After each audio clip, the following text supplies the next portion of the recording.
예, 여러분 안녕하세요. 지금 애들도 안 오는데 약간 내가 이거 올릴 수 있을지 없을지 모르겠는데 이거 한번 말해볼게요. 스쿨킴의 남편을 그냥 엄청 뭐 남편 만난 게 뭐 로또고 완전히 예, 클킴의 그 남편에 대해서 엄청 부러워들 하고 뭐 남편이 로또다. 근데 사실 제 주위 사람들은 다 그렇게 저한테 말을 해요.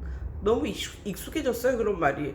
심지어 교회 사람들도 그렇고 뭐 동네 사람들도 그렇고 남편이 클킴은 진짜 남편 잘 만났다 뭐 이러고. 그런데 어쩔 때는 섭섭하기도 한데 나도 좀 열심히 애들 키웠는데 뭐 이런 생각도 드는데 아무튼 그건 좋은 거예요. 예. 그래서 제가 어떻게 그 남편을 만났나를 한번 썰을 좀 풀어보겠습니다. 제가요, 한 30대 뭐 중반까지만 해도 얼빠였습니다. 얼빠. 그러니까 얼빠가 뭐냐면, 예, 얼굴을 그렇게 밝히고, 예, 얼굴, 뭐 잘생긴 남자, 얼굴 잘생긴 남자, 몸 좋은 남자, 뭐 이런 거 엄청나게 밝혔습니다. 예, 그래서 뭐 키, 얼굴, 몸, 이런 걸 엄청 밝혔어요. 그런데 이게 계속 이 신앙이 들어가고 저에게 신앙이 들어가고 그리고 그 성경을 읽고 신앙이 들어가고 이러니까 마치 눈에서 이렇게 비늘을 한 커플이 벗겨지듯이 사람에 대해서 생각을 하게 되고 그걸 깨우치게 됐습니다. 한 30 중반쯤에 세상이 약간 좀 달라 보이고 여태까지 나는 정말 바보 같은 존재였구나 이런 게 깨달아지면서 그러니까 전혀 다른 시각으로 이제 세상을 보게 되는데요. 제가 그쯤에 어떤 시각을 갖게 됐냐면 세상에서 제일 불쌍한 여자들이 사실은 사랑도 없이 돈 보고 그냥 돈 보고 결혼한 그런 여자들이겠구나라는 것을 그러니까 그 돈 보고 그리고 성질 더러운 남자들일지라도 돈 보고 그냥 가는 그런 아무것도 안 보고 그냥 돈 보고 학벌 보고 재산 보고 그냥 그래서 사랑 없이 가는 이 여자들의 삶이 결코 좋지는 않구나. 정말 어쩌면 제일 불쌍한 여자들일 수도 있구나 라고 느낀 게 왜 그러냐면요. 정말 혹시 제 거를 보는 분들 중에 싱글이 있으시면 절대 돈 보고 가려고 하지 마세요. 그리고 물론 돈이 많고 사람이 인격적으로 돼 먹고 뭐 이런 사람은 가도 되죠. 물론 결혼을 해도 되죠. 그런 사람이라면 제가 말하고자 하는 것은 성격 개차반인데 돈 많은 그런 사람을 말합니다. 만약에 그런 사람들을 오로지 돈을 보고 사랑도 없이 간다면 어떤 일이 벌어지냐면요. 결혼을 했잖아요. 그럼 2세를 낳을 거 아니야. 2세를. 그런데 만약에 착한 여자가 그런 남자한테 갔다고 쳤을 때 우리가 흔하게 이렇게 생각할 때는 착한 여자의 그 유전자를 물려받아서 그래도 그 아빠보다는 둘이 이제 이렇게 유전자를 같이 물려받으면 그 아빠보다는 덜 성격이 이상한 애가 나오지 않겠느냐. 어쩌면 엄마를 또 성격은 엄마를 닮아서 뭐 성격이 온유한 애가 나오지 않겠느냐. 사람들이 이런 식으로 말을 하는데 저는 그런 의견에 반대입니다. 왜냐면요. 이 사람은 하루 이틀 뭐 한 달 아니면 최장 1년 정도까지는 참을 수가 있지만 참으면서 평생을 살 수는 없는 존재예요. 자기하고 맞지 않은 사람하고 참으면서 평생을 살 수는 없는 존재예요. 그런데 이 착한 여자가 돈 많고 좀 성격 이상한 그런 남자하고 만나서 이제 결혼을 하게 되면요.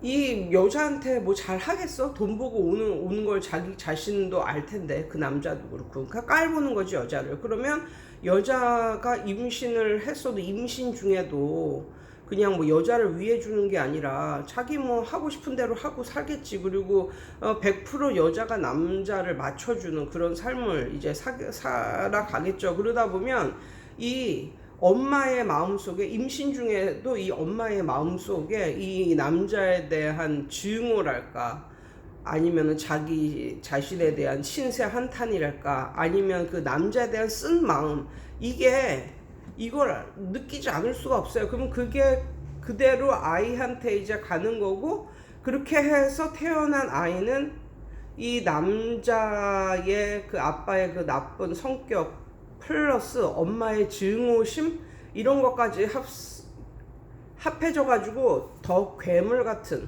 성격적으로 괴물 같은 아이가 나와서 이제는 그 아빠뿐만 아니라 아이도 엄마를 괴롭히는 거죠. 예, 그런데 중요한 건 그 아빠의 그 위에 엄마 아빠들도 성격이 비슷할 거란 말이에요. 이 아빠처럼. 그러면 이 아빠와 아이, 그리고 이 아빠의 위에 할아버지 할머니죠. 이 아이에게는. 그러면 이 여자 한 명만 빼놓고 다 이 여자에게는 적이 되는 거예요. 적. 그래서 결국은 뭐 잡아먹었네 뭐 이런 소리 하잖아요.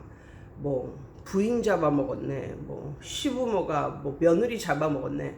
그러니까 이게 괜히 있는 소리가 아니라니까요. 그렇게 스트레스를 받고 아이 때문에 살고 이렇게 되면요, 정말 여자 인생 아무리 뭐 돈으로 뭐 치장을 해놔야 한 인생이 그냥 나락으로 가는 건 그건 그냥 뻔한 이치인 것 같더라고요. 그래서 저는 그런 것을 언제부턴가 깨닫게 되었어요. 예, 30대 한 중반으로 가면서 그런 것을 깨닫게 되었어요. 그러면서 제가 생각한 것은 뭐냐면, 성격이 제일 중요하다. 성격이 제일 중요하고, 지금의 상태에 돈이 없을지는 몰라도 만약에 그 사람이 근면성실한 사람이라면, 그리고 가장으로서의 책임이 있는 사람이라면 그런 사람하고는 결혼을 해도 되지 않을까라는 생각을 하게 되었습니다. 예, 그래서 맨 처음에 제 남편 하고 뭐 이렇게 결혼을 한다는 얘기가 나왔을 때는요, 입 달린 여자들마다 저를 말렸어요. 예, 그래서 너무 언니가 아까워 뭐 이런 식으로, 아니면 친구들이라면 네가 아까워 뭐 이런 식으로. 그러면서 엄마가 너무 아파가지고 그 당시 엄마가 이제 암에 걸리셔가지고 암 말기여서 거의 이제 집도 암울한 그런 상태여서, 너무 암울한 상태에 아무나 붙잡는 거 아니냐 너가, 너무 암울한 상태에서 아무나 붙잡고 너가 가는 것이 아니냐 뭐 이런 식으로 얘기를 했었지만 저는 그런 마음가짐은 아니었어요. 예, 그래서 이 사람은 잡아야겠다, 예, 이런 생각을 했고, 그 제 예상은 정말 적중했습니다. 예, 그리고 저 같은 경우는 또 성격이 세가지고 예전에 정말 어렸을 때 이렇게 뭐 저라고 남자들 안 사귀었겠어요. 예, 그렇지만 많이 사귀진 않았어요. 예, 저라고 안 사귀었겠습니까? 이렇게 보면 결국은 제 성격을 못 견뎌하고 떠나가는 남자들이 있었습니다.